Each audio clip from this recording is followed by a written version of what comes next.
Selamat sore Bapak Ibu Saudara yang terkasih di dalam Tuhan kita Yesus Kristus. Puji syukur pada Tuhan karena pada sore hari ini kita boleh kembali beribadah bersama-sama di Komisi Kaleb. Sebelum kita memulai akan ibadah kita, saya mengajak kita untuk menenangkan hati dan juga pikiran kita sejenak. Kita masuk ke dalam saat teduh.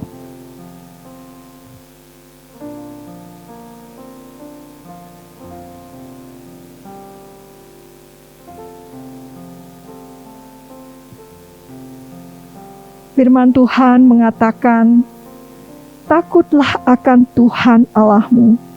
Hiduplah menurut segala jalan yang ditunjukkannya. Mengasihi Dia dan beribadahlah kepada Tuhan Allahmu dengan segenap hatimu dan dengan segenap jiwamu. Biarlah firman Tuhan ini menjadi dasar buat kita untuk beribadah pada sore hari ini. Saya mengajak kita untuk menyanyikan satu pujian, yaitu lagu Ku Percaya Pada Yesus. Biarlah firman yang baru kita baca ini menjadi satu firman yang kita percayai dan kita pegang di dalam kehidupan kita. Karena kita percaya pada Yesus.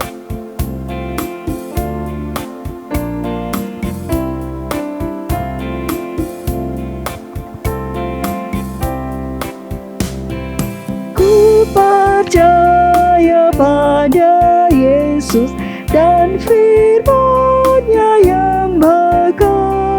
Ku bersandarkan janji-Nya, turut sabda yang mulia. Yesus, Yesus, ku percaya, selamanya setia.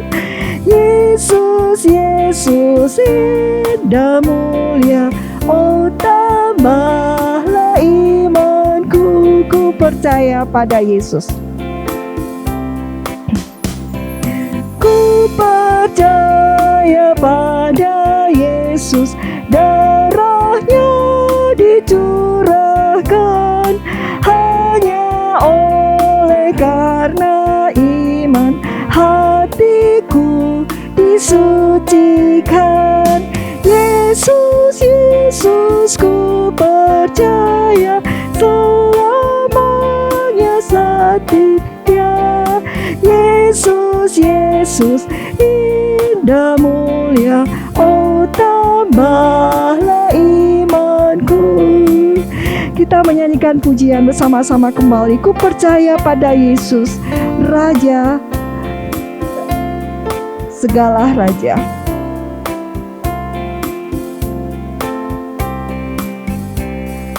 Ku percaya pada Yesus, rela sangkal diriku hanya mendapatkan Yesus, bahagialah hidupku. Yesus, Yesus, ku percaya, selamanya setia. Yesus, Yesus, indah mulia, oh tambahlah imanku. Mari kita masuk di dalam doa. Bapa yang di sorga, biarlah semakin hari kami semakin memiliki iman yang teguh di dalam Engkau, Yesus. Dan biarlah di dalam segala situasi kami tetap percaya kepada Engkau dan percaya kepada firman-Mu. Teguhkanlah iman kami. Kami serahkan akan ibadah kami ini. Biarlah Engkau sendiri hadir dan memberkati kami dengan firman Tuhan, sehingga kami memiliki bekal untuk menjalani hari-hari kami, dan kami dapat melakukan akan kebenaran firman-Mu dalam hidup kami. Mohon Engkau menuntun kami di dalam kami beribadah pada sore hari ini. Baik dari awal hingga selesainya, kami percaya sepenuhnya di dalam kuasa-Mu Tuhan. Di dalam nama Tuhan Yesus kami berdoa. Amin.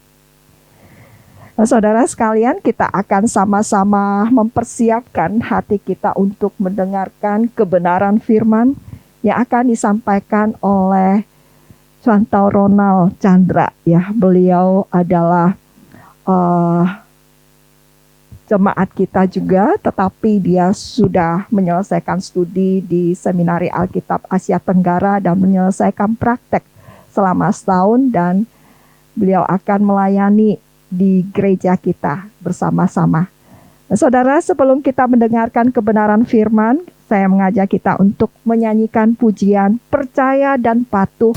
Biarlah melalui firman ini kita sungguh-sungguh menyatakan suatu komitmen dalam hati kita bahwa kita mau mematuhi akan firman Tuhan dan kita sungguh-sungguh menjalankannya di dalam kehidupan kita. Kita menyanyikan bersama-sama pujian ini.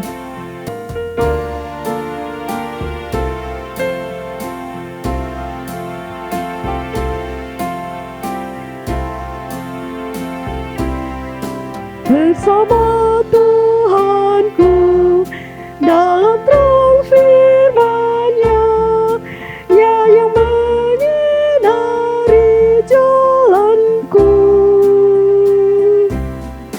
Ku turut perintah-Nya, Ya tinggal dalamku, beserta umat-Nya yang patuh.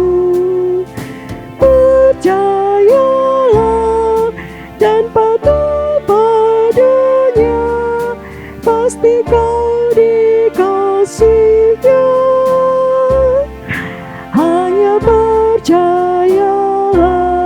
Hilang awan gelap, hilang awan gelap, lenyap bayang maut saat tampak wajah Tuhanku. Hilanglah bimbangku, lenyap air mataku, percaya dan patuh padanya. Percayalah dan patuh padanya, pasti kau dikasihinya. Hanya percayalah.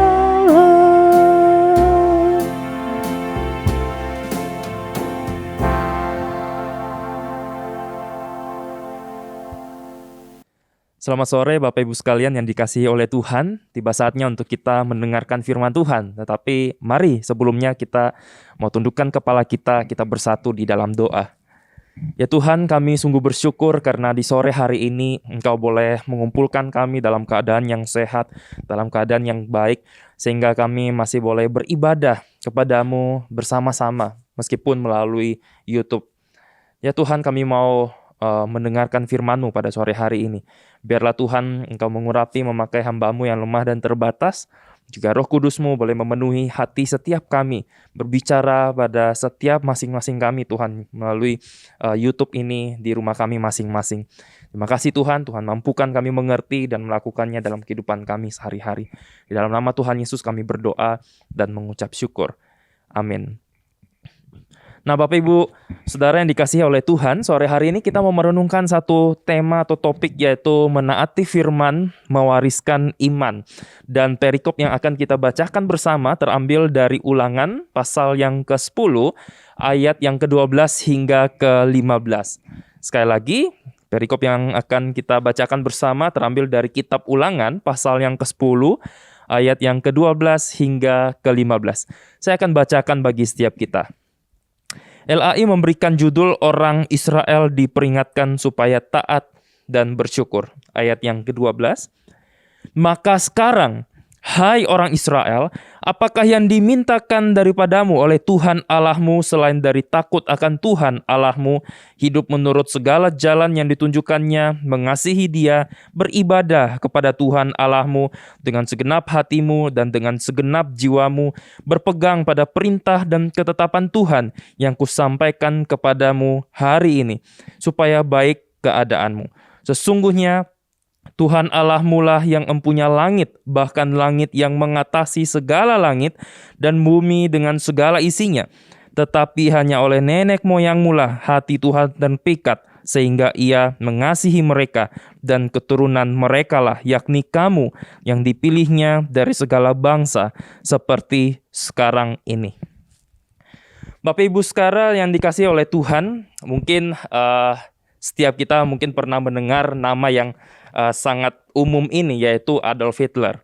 Dia adalah seorang politisi Jerman yang cukup terkenal di masanya, dan juga dia sekaligus pernah menjadi pemimpin Nazi yang sangat terkenal sebagai seseorang yang sangat ambisius dan juga tidak segan-segan untuk menghabisi nyawa dari musuh-musuhnya supaya politik yang dibawanya itu dapat tercapai.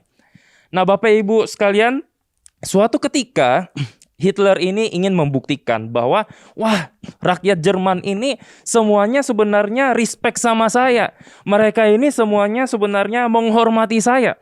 Oleh karena itu, dia ingin mengetes, dia mau mengecek apakah ini betul atau tidak. Dan akhirnya dia memutuskan untuk pergi di suatu malam dengan dia menyamar sebagai orang biasa. Dia pergi ke sebuah bioskop yang pada saat itu ingin menayangkan bagaimana dia memimpin Nazi dan apa yang telah dilakukannya hingga saat ini. Nah, Bapak Ibu sekarang yang dikasihi oleh Tuhan, pada saat itu sebelum filmnya diputar, ada sebuah pengumuman yang disampaikan kepada penonton yang hadir pada saat itu. Bunyinya demikian: para penonton yang terhormat, film ini melukiskan kegiatan terakhir pemimpin besar kita, Adolf Hitler. Dan pada saat itu, Bapak Ibu Saudara sekalian, pada saat itu, setiap orang yang hadir di bioskop itu semua serentak berdiri dan memberikan penghormatan mengarah ke layar bioskop itu. Nah, Bapak Ibu sekalian, Hitler yang pada saat itu hadir di situ melihat fenomena itu sangat-sangat terpukau. Dia terharu. Dia merasa, wah, orang-orang ini semua respect terhadap saya, mereka menghormati saya, menghargai saya, mengasihi saya.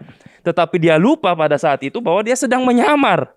Nah, Bapak Ibu sekalian, ada seseorang di sebelahnya yang juga penonton. Dia nggak sadar bahwa di sebelahnya adalah Hitler. Dia mungkin berbaik hati dan menyapanya, "Hei Pak, cepat berdiri. Saya tahu mungkin kamu menganggap dia sebagai orang yang kurang ajar, yang biadab, yang kejam. Tapi sekarang kita sedang diawasi, ayo cepat berdiri." Saya nggak tahu apa yang dipikiran Bapak Ibu sekalian mendengar kisah ini, tetapi saya merasa lucu sekaligus ironi. Lucu karena awalnya dia sudah merasa, wah, terpukau, begitu senang orang-orang menghormati dia, menghargai dia, bahwa dia adalah sosok pemimpin yang luar biasa. Tetapi ironi karena semua itu dilakukan hanya karena formalitas belaka. Hanya karena mereka takut, karena mereka diawasi oleh polisi pada saat itu. Nah, Bapak Ibu sekalian, bukankah kalau kita pikir-pikir, fenomena ini juga sangat mudah untuk kita temukan dalam kehidupan kita sehari-hari. Mulai dari anak-anak hingga orang dewasa pun, mungkin kita mudah mendapati fenomena ini. Misalkan kalau anak-anak, bagi Bapak Ibu sekalian yang mengingat mungkin anak-anaknya waktu masih kecil, atau sekarang udah punya cucu, atau mungkin ponakan atau orang-orang yang dikenal, yang begitu lucu gitu ya. Biasa ada anak-anak yang suka datang gitu ya ke opa, ke oma, bertindak sangat lucu gitu ya, sangat imut, tapi sebenarnya sedang pengen dibeliin permen atau mainan, atau kalau di zaman sekarang pengen dibeliin kuota internet misalkan. Atau kemarin mungkin waktu bulan lalu, waktu Imlek ya, waktu Sinyen, orang-orang biasa anak-anak suka datang gitu ya. Sinyen kuaile, opa, oma, itu ya, akio, ai, ya susu dan sebagainya. Senti cengkang, nien yoi dan sebagainya. Mereka seperti itu terlihat baik. Tapi banyak di antara anak-anak yang bertindak begitu manis untuk mencari ampau misalkan. Gak semua ya. Tetapi ada fenomena seperti itu. Bukan hanya anak kecil, orang dewasa pun ada. Ada begitu banyak orang-orang yang terlihat peduli terhadap seseorang. Begitu rutin mengechat ya, telepon, tanya kabar, kamu gimana? Saya dengar-dengar kamu punya masalah ini dan sebagainya. Ada orang-orang yang bertanya seperti itu, terlihat care, peduli, tetapi di baliknya dia hanya ingin tahu dan malah menggosipinya di belakang. Ada orang-orang yang terlihat sangat rohani misalkan. Dia begitu rajin beribadah, melayani, berdoa dan sebagainya. Tetapi dia lakukan itu hanya untuk mendapat berkat dari Tuhan, diberikan kelancaran, dijauhkan dari bahaya, diberikan kemudahan, dan lain sebagainya. Oleh karena itu, Bapak Ibu sekalian, kita bisa simpulkan bahwa seseorang itu dikatakan baik bukan hanya dari perbuatannya, tetapi juga jika orang itu memiliki motivasi yang baik di dalam kehidupannya, di dalam tindakannya. Nah, Bapak Ibu sekalian, ini pula lah yang dikehendaki Tuhan pada setiap kita. Tuhan gak mau kita asal rajin baca Alkitab, kita rajin berdoa, beribadah, mengikuti setiap persekutuan yang ada di dalam satu minggu. Padahal mungkin kita lakukan itu untuk mendapatkan sesuatu. Entah itu berkat, kesehatan, dijauhkan dari hal yang buruk, dan lain sebagainya. Yang dalam hati kita mungkin kita kurang atau bahkan tidak mengasihi Tuhan. Bapak Ibu sekalian, Tuhan ingin motivasi ketaatan dan ibadah kita dilandaskan dari kita mengalami kebaikan Tuhan yang begitu luar biasa dalam hidup kita. Bapak Ibu sekalian, ini mirip dengan perikop yang telah kita bacakan tadi. Bapak Ibu sekalian, jika motivasi kita dari awal mengikuti Tuhan sudah tidak benar, sudah salah, sudah keliru, kita akan mirip dengan bangsa Israel yang pertobatannya pun bersifat semu, temporal, sementara. Itu sebabnya Bapak Ibu sekalian, mereka dapat berulang kali menyakiti hati Tuhan. Mereka bisa membuat patung lembu emas menyakiti hati Tuhan, sehingga Tuhan begitu murka, begitu sedih, begitu kecewa kepada mereka. Bapak Ibu sekalian, berulang kali mereka pelin-pelan ikut Tuhan. Nanti berkata, Tuhan kami nyesal, Tuhan kami mau bertobat. Tapi nanti lakuin lagi. Mereka bisa terlihat taat kepada Tuhan, memberikan korban persembahan, menghormati Sabat, melakukan perintah Tuhan lainnya. Tetapi mereka lakukan itu bukan karena mengasihi Tuhan. Mereka bisa nggak konsisten sembah Tuhan. Mereka bisa skeptis mempertanyakan kebaikan Tuhan. Mereka bisa amnesia rohani. Mereka lupa. Padahal Bapak Ibu sekalian, kalau kita pikir-pikir, bukankah bangsa Israel begitu banyak mengalami hal yang luar biasa di dalam kehidupan mereka? Mereka terlalu banyak mengalami mujizat dari Tuhan. 10 tulah yang terjadi di Mesir. Bagaimana Tuhan membelah danau Teberau sehingga mereka bisa selamat. Bagaimana Tuhan memelihara mereka setiap hari melalui mana dan juga burung puyuh, melalui minuman. Bagaimana Tuhan menyertai kehidupan mereka melalui tiang awan dan tiang api, melalui kemah suci. Bapak Ibu sekalian, kadang-kala ada orang yang berkata, oh saya mau percaya Tuhan kalau saya itu melihat dan mengalami mujizat dengan mata kepala saya sendiri. Kata siapa Bapak Ibu sekalian? Kurang mujizat apa yang dialami oleh bangsa Israel pada saat itu? Begitu banyak, tetapi mereka nggak mengalami pertobatan yang benar. Mereka selalu bertobat tetapi nggak serius di dalam pertobatannya. Bapak Ibu sekalian, makanya di perikop sebelumnya kita bisa lihat dari bacaan yang kita baca tadi, Allah kemudian memberikan 2 loh batu kepada mereka yang baru. Supaya apa? Supaya ini merupakan tanda pembaruan perjanjian atas relasi mereka yang telah rusak sebelumnya. Yang karena mereka menyembah patung lembu emas, melalui 2 loh batu ini, Tuhan mau menyatakan kasih dan pengampunannya bagi setiap mereka. Maka Bapak Ibu sekalian, perikop ini dibuka dengan kalimat atau kata maka sekarang. Itu berarti dari segala kasih dan pengampunan Tuhan di tengah-tengah ketidaksetiaan mereka. Maka sekarang, hai orang Israel, apakah yang dimintakan daripadamu oleh Tuhan Allahmu selain dari takut akan Tuhan Allahmu, hidup menurut segala jalan yang ditunjukkannya, mengasihi Dia, beribadah kepada Tuhan Allahmu dengan segenap hatimu dan dengan segenap jiwamu, berpegang pada perintah dan ketetapan Tuhan yang kusampaikan padamu hari ini, supaya baik keadaanmu. Bapak Ibu Saudara sekalian, perintah untuk takut pada Tuhan adalah perintah untuk menundukkan diri kita kepada Tuhan. Seperti apakah tindakan takut akan Tuhan itu? Kalau misalkan kita lihat di dalam Amsal, pasal yang ke-8 ayat 13, takut akan Tuhan itu yaitu membenci kejahatan. Aku benci kepada kesombongan, kecongkakan, tingkah laku yang jahat, dan mulut penuh muslihat. Itu berarti kita harus membuang segala ego kita, kedagingan kita, segala hal yang dibenci oleh Tuhan.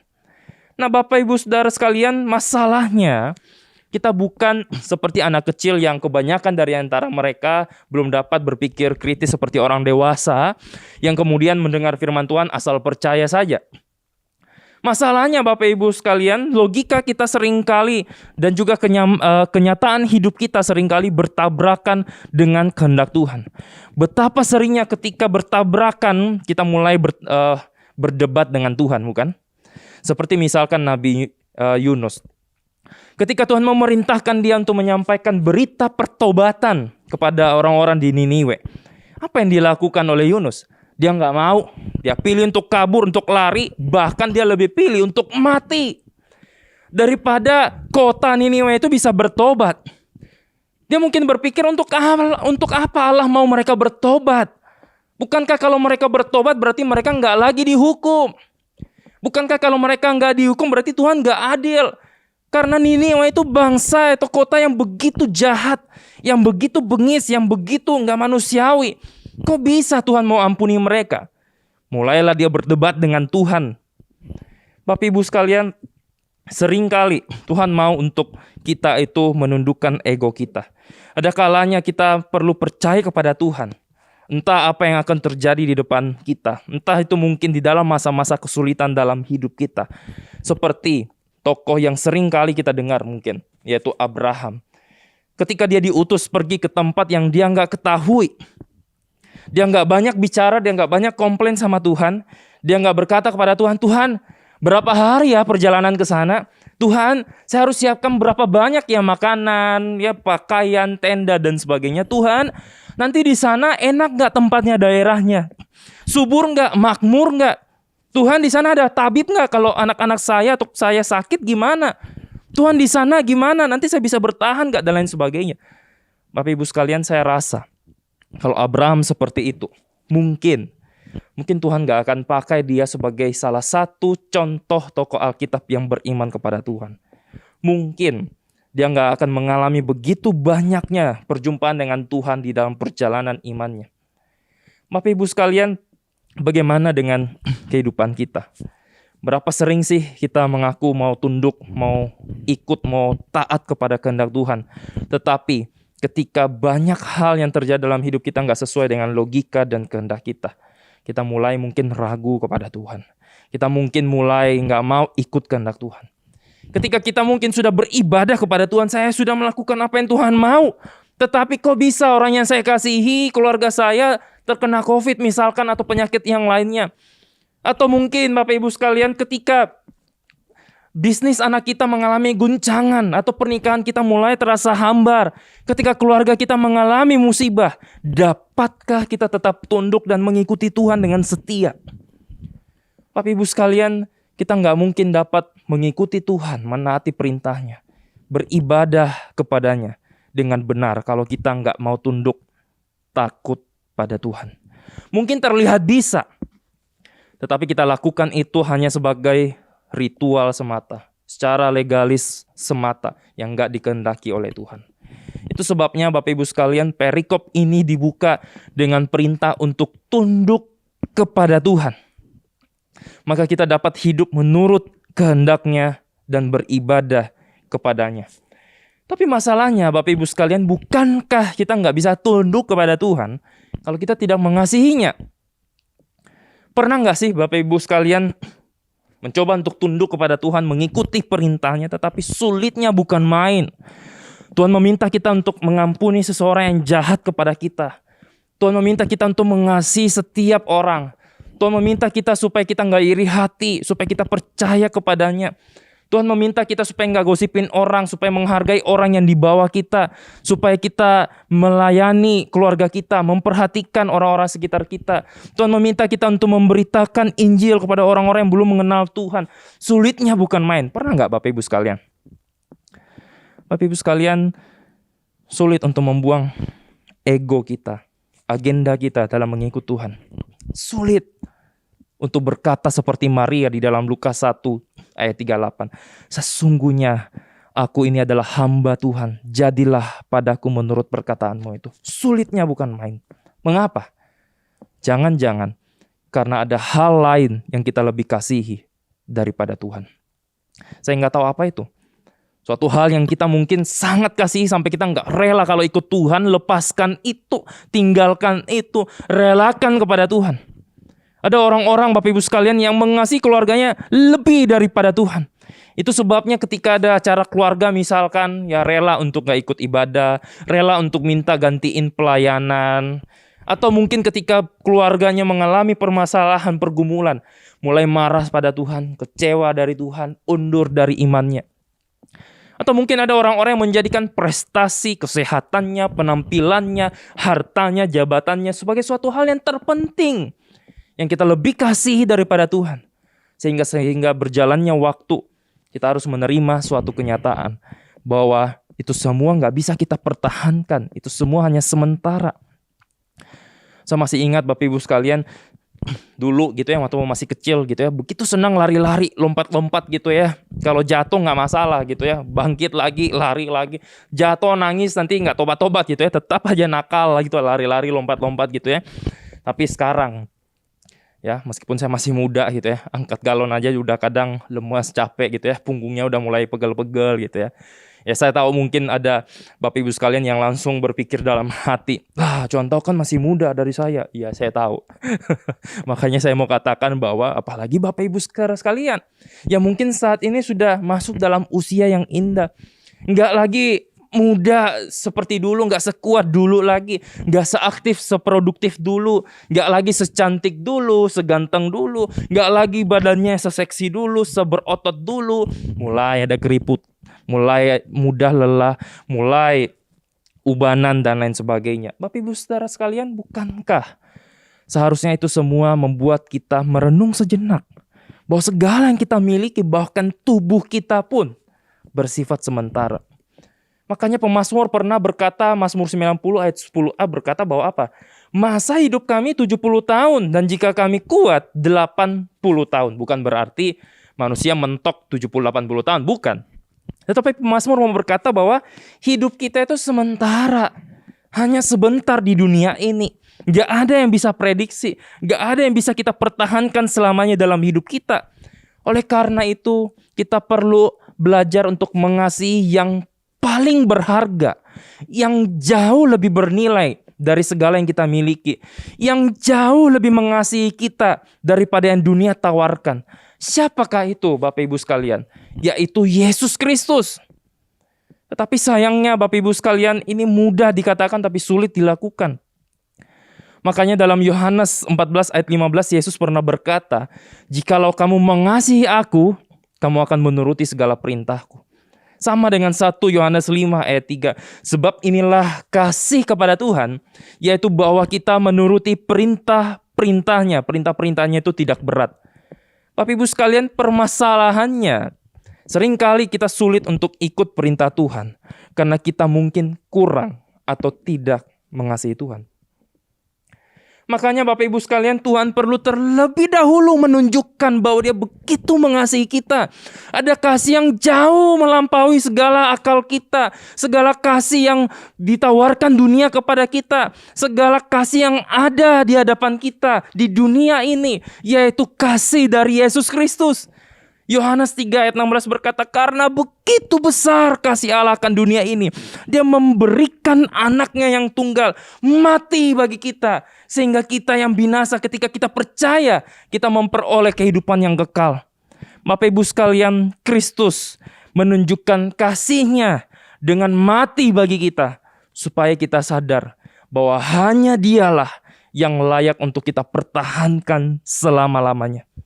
Di saat kita memaknai kasih dan pengorbanan Kristus, kita mulai dimampukan untuk belajar mengasihi Dia, belajar untuk menaati, untuk hidup seturut dengan kehendak Tuhan.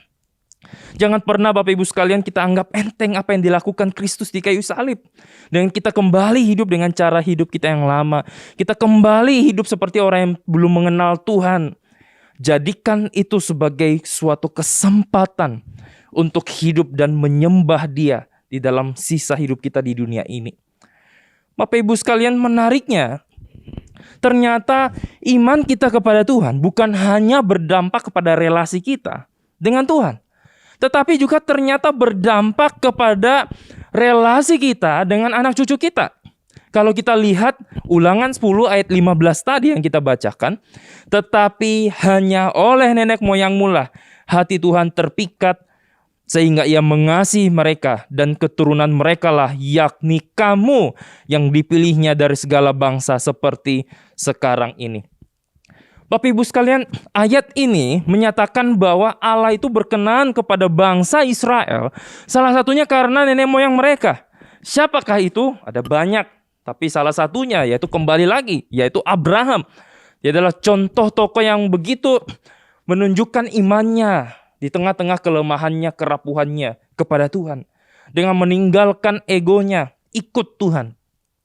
Bapak Ibu sekalian, itu tentu bukan karena Abraham itu begitu luar biasa dalam beriman dan mengikut Tuhan. Bukan. Tetapi Abraham di dalam kelemahannya, di dalam kerapuhannya, dia berusaha untuk tetap beriman kepada Tuhan. Meskipun Bapak Ibu sekalian, kalau kita baca kisahnya secara lengkap di dalam Alkitab, kita akan tahu betapa sering juga Abraham jatuh, betapa sering dia menyakiti hati Tuhan, gak percaya pada Tuhan. Tetapi dia berusaha di tengah-tengah kelemahannya itu. Dan ternyata Bapak Ibu sekalian, saya rasa Abraham pun tidak pernah menyangka sebelumnya bahwa anak cucu dan keturunannya dapat percaya kepada Tuhan. Salah satunya karena teladan imannya. Wow, Bapak Ibu sekalian, kalau kita renungkan hal ini, ternyata Bapak Ibu sekalian, ketekunan iman kita juga turut memberikan dampak yang besar terhadap pengenalan anak cucu kita kepada Tuhan. Saya nggak tahu Bapak Ibu sekalian, mungkin ada di antara kalian yang lahir bukan dari keluarga Kristen, tetapi bagi saya yang lahir dari keluarga Kristen itu betul-betul menolong saya untuk mengenal Tuhan. Saya masih ingat dari kecil orang tua saya sudah paksa saya untuk pergi ke sekolah minggu. Ya betul, Anda tidak salah dengar, paksa. Karena kami anak-anak seringkali nggak mau ikut sekolah minggu gitu ya. Tapi dari hal itulah saya perlahan-lahan mengenal Tuhan.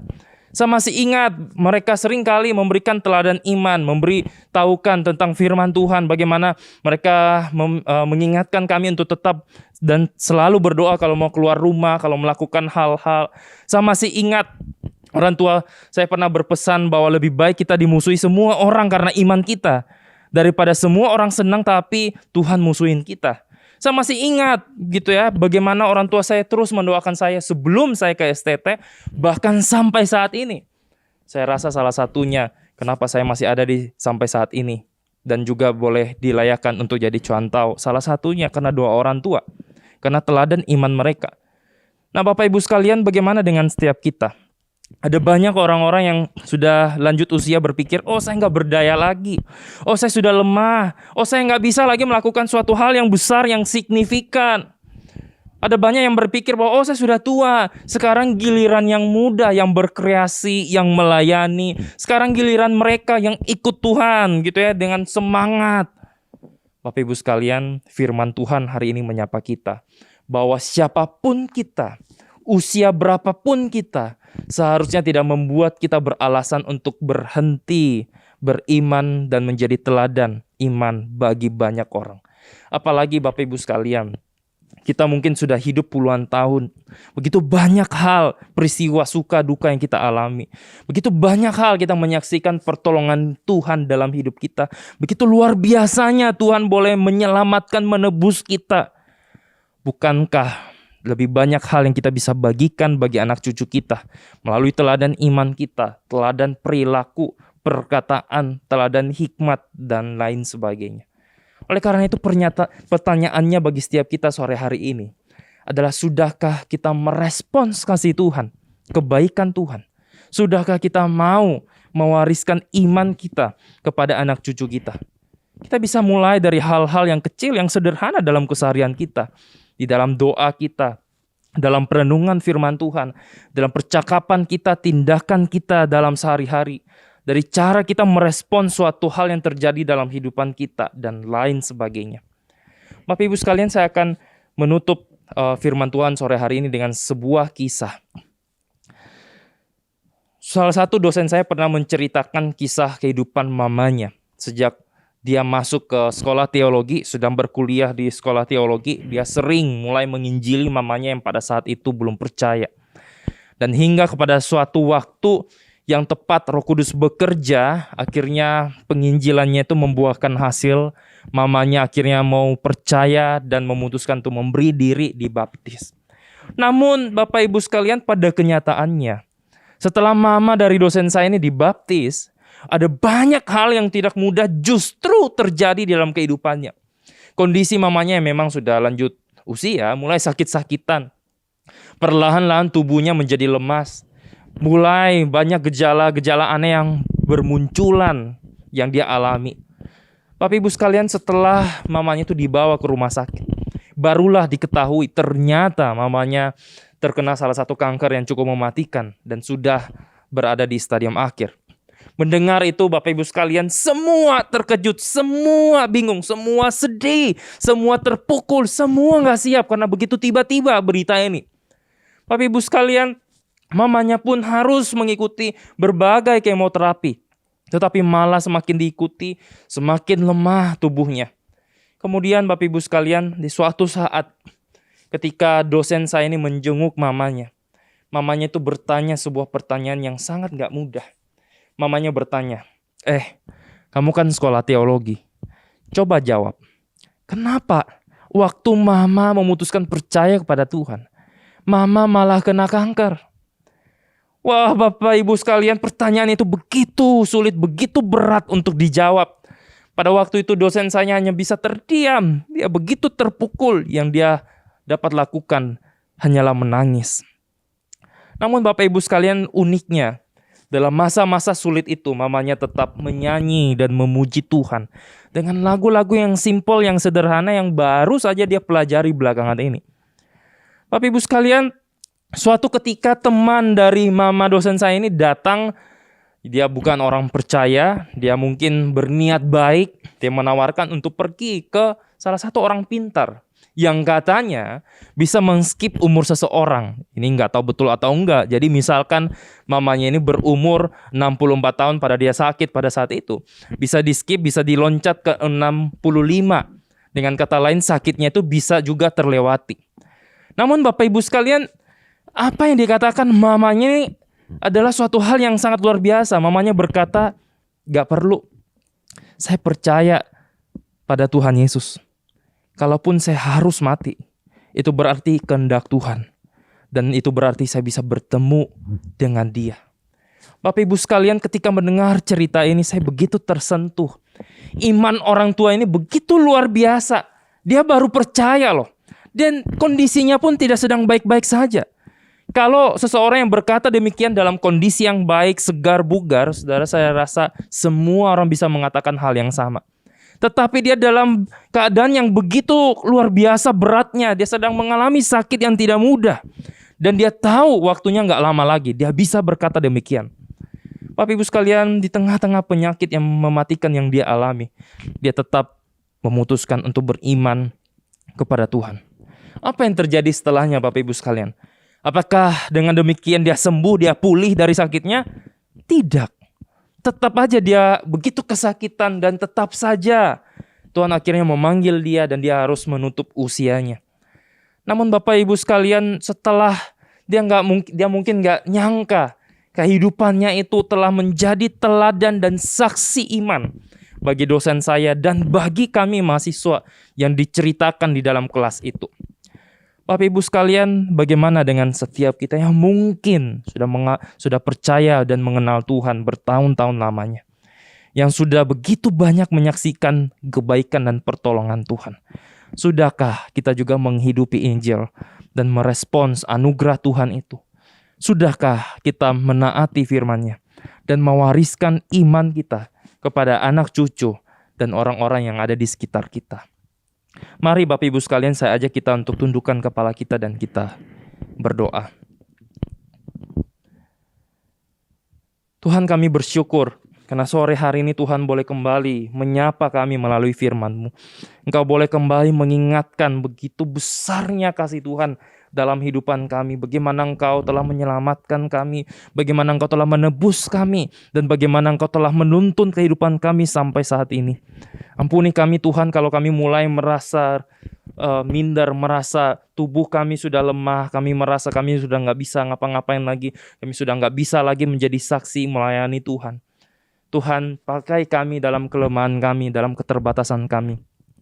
Kami rindu agar hidup kami juga boleh menjadi saksi iman bagi banyak orang, bagi keluarga kami, bagi anak cucu kami, bagi orang-orang yang ada di sekitar kami. Kami rindu Tuhan, hidup kami boleh menjadi Injil yang terbuka bagi banyak orang, menyatakan kabar baik bahwa Kristus telah datang untuk menyelamatkan orang-orang berdosa yang telah kami alami sendiri dalam kehidupan kami. Terima kasih Tuhan, mampukan kami Tuhan untuk mengingat dan melakukannya dalam kehidupan kami sehari-hari. Terima kasih Tuhan, kami berdoa, memberikan dan menyerahkan hidup kami ke dalam tangan-Mu. Di dalam nama Tuhan Yesus kami berdoa. Amin. Selamat sore, Tuhan Yesus memberkati. Demikianlah kebenaran firman yang sudah kita dengarkan bersama-sama. Biarlah itu sungguh-sungguh, firman Tuhan ini sungguh-sungguh memberikan kekuatan bagi setiap kita untuk melakukan akan kebenaran firman Tuhan dalam hidup kita. Baiklah, saya mengajak kita untuk memberikan persembahan kita sebagai tanda kasih kita kepada Tuhan. Kita menyanyikan pujian firman hidup. Biarlah melalui pujian ini kita meresponi akan kebenaran firman yang kita dengarkan bersama-sama.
Masuk di dalam doa. Bapa yang di sorga, kami bersyukur kepada Engkau Tuhan, karena Engkau masih mau bersabda bagi setiap kami. Engkau masih mau berfirman bagi setiap kami. Terima kasih untuk kebenaran firman-Mu. Ajar kami untuk taat sepenuhnya dan melakukannya di dalam kehidupan kami. Dan pada hari ini juga kami ingin memberi yang terbaik di dalam persembahan kami. Biarlah Engkau terima persembahan ini menjadi sesuatu hal yang boleh digunakan untuk pekerjaan Tuhan di Komisi Kaleb ini. Berkati setiap hamba-hamba-Mu pada sore hari ini. Biarlah di dalam usaha mereka, di dalam pekerjaan mereka, dan juga untuk keluarga mereka, usaha keluarga mereka, Engkau buat mereka berhasil Tuhan. Dan kami berdoa juga biarlah Engkau menjagai akan setiap mereka, jauhkan dari sakit penyakit. Engkau berikan tubuh yang sehat bagi mereka. Dan biarlah mereka tetap teguh di dalam iman, di dalam mengikut Tuhan. Meskipun pandemi yang berlangsung cukup lama ini tidak membuat mereka menjadi lemah atau putus harapan, tetapi Tuhan tetap memberikan kekuatan, memberikan sukacita dan damai sejahtera bagi mereka semua. Tuhan, kami berdoa di dalam menangani COVID yang semakin berkembang ini, kami mohon kiranya Tuhan berikan hikmat bagi pemerintahan kami untuk bisa mengambil tindakan-tindakan yang tepat. Untuk pada saat ini mereka sedang menghimbau seluruh masyarakat untuk mau mengikuti vaksinasi sehingga mereka boleh menjaga kekebalan tubuh mereka. Biarlah Tuhan yang tolong agar seluruh masyarakat boleh dan bersedia divaksin sehingga mereka boleh kebal daripada virus yang menyebar ini. Kami juga berdoa dan mengingat akan negara Ukraina dan juga Rusia yang bersitegang pada saat ini. Tuhan, Engkau yang memiliki bumi ini dan bangsa-bangsa takluk di dalam kuasa-Mu, Tuhan. Kami rindu dan berharap kepadamu, biarlah Tuhan turun tangan sehingga boleh terjadi perdamaian dalam dunia ini. Dan kami berharap biarlah Tuhan yang turut campur tangan sehingga tercipta akan perdamaian antara Rusia dan juga Ukraina. Karena peperangan akan membawa penderitaan bagi masyarakat kedua negara. Kami mohonkan semuanya ini kepadamu karena Engkaulah Tuhan kami. Terima kasih Engkau mendengarkan doa kami dan kami mohon kiranya Engkau berkati setiap kami.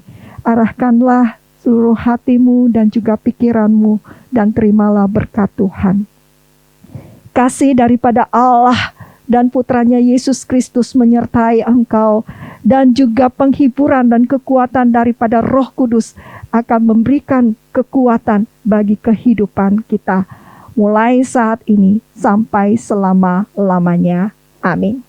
Demikianlah akan ibadah daripada Komisi Kaleb. Biarlah kita semua diberkati pada sore hari ini. Amin.